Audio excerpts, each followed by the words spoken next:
Hey guys, what's up? In this video, I'm gonna show you how to change theme in Realme Note 50.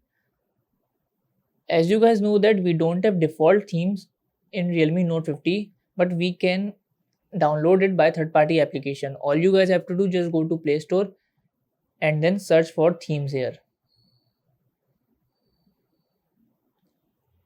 So this is the application.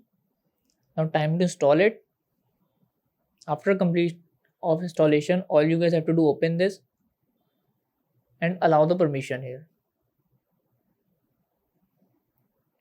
I am choosing the red theme.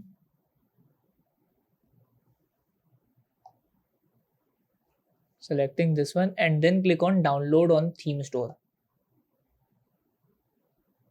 This application may contain some ads.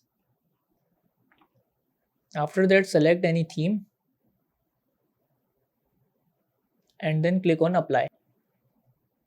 As you see, this is on wait, that means it is in progress, and now the theme is applied, so time to check it.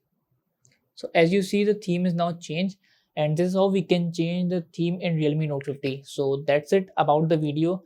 If this video helped you guys, kindly like the video and follow us for more tips and tricks. See you guys in next video. Take care.